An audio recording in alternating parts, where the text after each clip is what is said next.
Well, we continue to ask the question, what does it mean to be the priest of my home? And throughout this series, throughout these reels, I am offering very practical information, ideas, principles, specifically to men, husbands, and dads on how they can dutifully and righteously and effectively be the priest of their home. And by priest, I've said it before, is that you're the one who stands between your house, your home, your wife, your children, those you love. You're the one who stands between them and the Lord. And in an intercessory fashion many times, but certainly stand between them and the Lord in areas of protection, instruction, teaching, training, discipleship, parenting, social skills, you name it. There's so many things that being the priest of your home encompasses. And today I want to talk about the God-given bent that the Lord gives each of our children. You know, there are no cookie cutter children. My wife and I had 4 children. They're all different as night and day. They have similarities, but as a rule, they're totally different. They have different interests, different gifts, different everything. And that's the way it should be. And that's why we can't treat all of our kids the same. A lot of kids will say, well, you treat him differently. Well, yeah, because he is different. She is different. So that's an invalid response. But anyway, you treat them differently because they are differently. You try to treat them the same in terms of conduct and fairness and all that. But still, you have to take each individual kid into account. But that's not really what I talk about right now. I just chased a rabbit, if you didn't pick up on that. I want to talk about the bents, the interests, the desires, the drives that God places in our kids, and that we as the priest of the house need to readily identify and help them develop their God-given gifts. Now, we've quoted Proverbs for years. Train up a child in the way he should go, and when he is old, he will not depart from it. And I get what they're saying, and I believe that the Lord wants to save our kids, and we need to raise them in a way that shapes them spiritually and guides them toward salvation and a consistent walk with the Lord. And I think that's part of it. But really, if you really study that out a little bit, train up a child in the way he should go. And what that's talking about is every child comes into the world with a bent.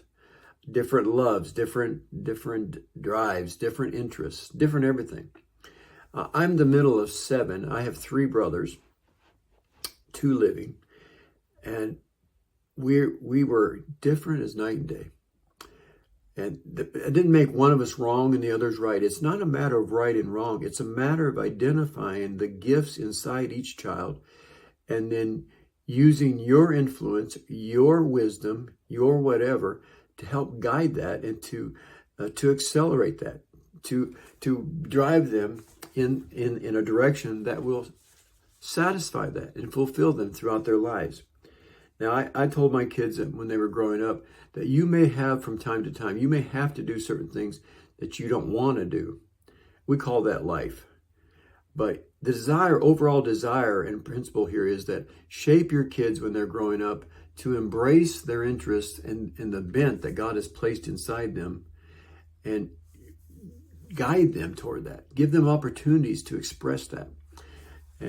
But always remind them that there's some times in life where we have to suck it up, as it were, and do things that we don't like to do because we need money. Can I just be real practical here right now? In other words, you got to do what you got to do, but always keep in mind that your drive in life is to be and to use the gifts that God has placed inside you, to be who God wants you to be and who he made you to be. So help them discover their bents, their true interests. I don't want to go into a lot of detail because we don't have a lot of time here, but find out what turns your kids on, what cranks their tractor, floats their boat, what makes them get up in the morning, and identify it and encourage them to move in that direction. because God could very well use that for them to make a living. Not always, don't get me wrong, this is not an ironclad rule, but God could use that as you drive them, as you lead them and encourage them toward their interests, toward their gifts. Because you know what, I found out in life that when I have to do things that I don't like to do, life becomes drudgery. I know a man who spent his life working in a factory, and there's nothing wrong with factory work, and don't get me wrong, I'm just trying to make a point here. He worked in a factory, he hated that job, he despised it, but he had to go because he felt trapped. And every day of his life, he would get up and he would just say to himself and others, I hate this job, I wish I didn't have to go to work today. And that went on for over 40 years. And I'm not his judge, but I wanted to say, you know what?